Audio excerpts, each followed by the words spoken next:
Welcome to the Suze and Julia show. We're at my studio in Salt Lake City, Utah. My good friend Suze Weinberg has come to do some videos with us because we love sharing this stuff. We are going to show you how to do faux jade today, which is a UD process, and that's Suze's specialty. I'm going to show you how to make a beautiful faux metal setting to put it on to make a pin or a necklace. Take it away, Suze. Let's get started. First thing you need, of course, is your melting pot. We're going to use some clear ultra-thick embossing enamel, a little bit of white ultra-thick embossing enamel, some green to dye for, a tiny bit of flex, and the Cool Tool spatula. And let's get started. What we do is we preheat the melting pot empty for 5 to 10 minutes, and then we're going to pour in a little bit of clear UD.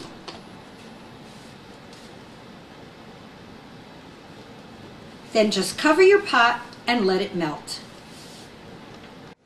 Second step is to add just a tiny little bit of flex for UD and just allow this to melt and cover. After the flex is melted, use your Cool Tool spatula and just gently integrate the flex into the UD. Go slowly or you'll get too many air bubbles. If you get air bubbles, you simply take your heat gun and wand over the surface to break them.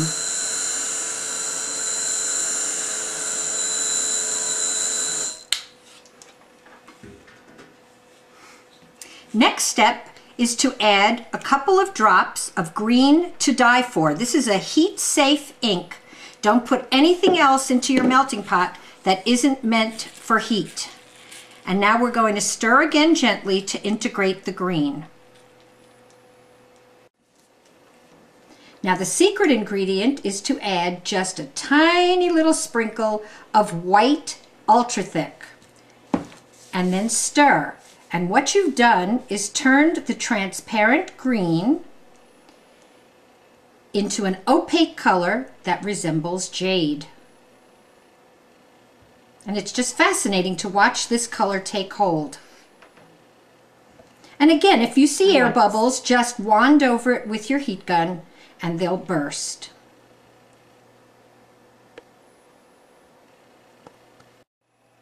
Our next step is to pour the jade into a mold. Now, of course, you can make your own mold with our mold and pour, but today we're going to use molds that we bought at IKEA.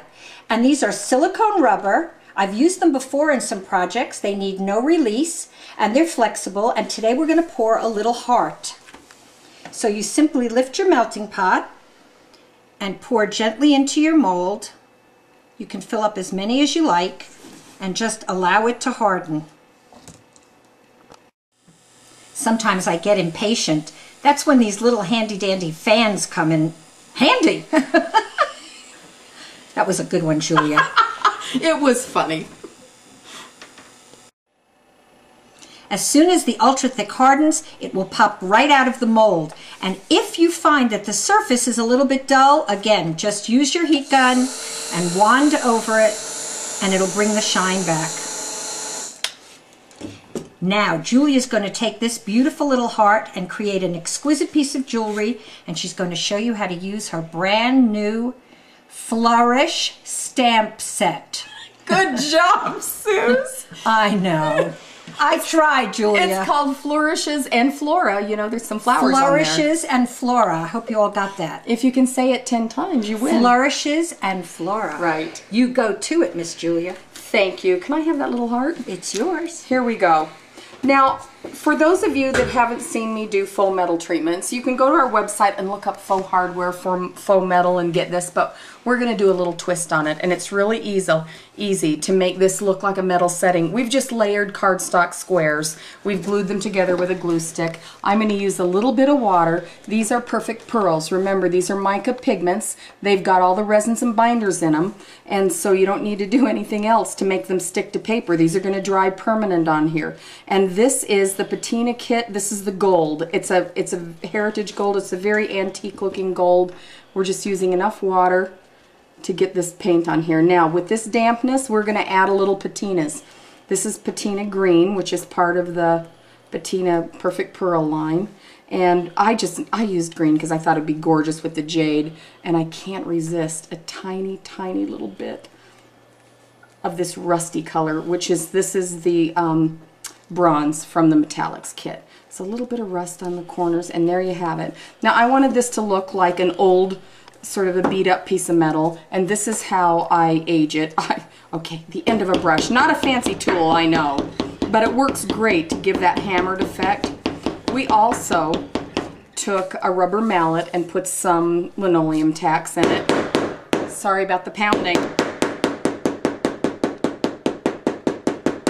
And if you just pound a bunch of dents and things, you get a really great old metal piece. Now I wanted to make this look like it had an old filigree on it that was maybe beat up and covered up through time. And so I'm going to take this stamp. This is actually a corner flourish, but it makes a really beautiful sort of a filigree over this metal treatment. So I'm using a permanent ink. It's an archival ink, and I'm just going to stamp onto the piece. Now it's very faint, which is what I like. You don't want this stamp design to take the piece over, but now look, it sort of is an old-fashioned flourish. Now I'm going to make this look a little more aged and rough up the edges.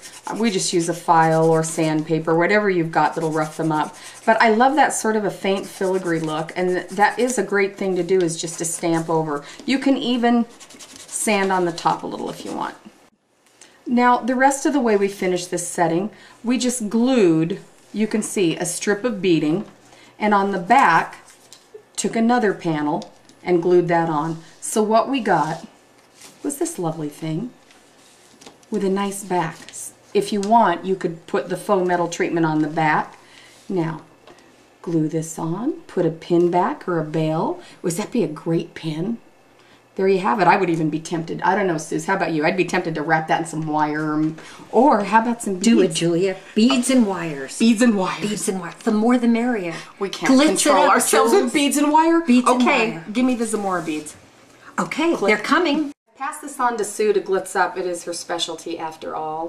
A few little Zamora beads will make it perfect. Now tell them what glue you're using. I'm using Loctite brush-on super glue. It's one of my favorites, especially because it's instant gratification. And I'm using copper Zamora beads, and this way they instantly stick. Now I'll fight you for who's going to wear it. I know.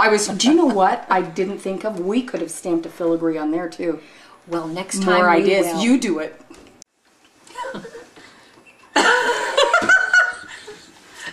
We've just had the best time doing this for you. It's so much fun, and we just thought you'd like to share in what a happy day we've had. We're like this a lot. We hope you laugh plenty today. Oh. And by all means, happy crafting.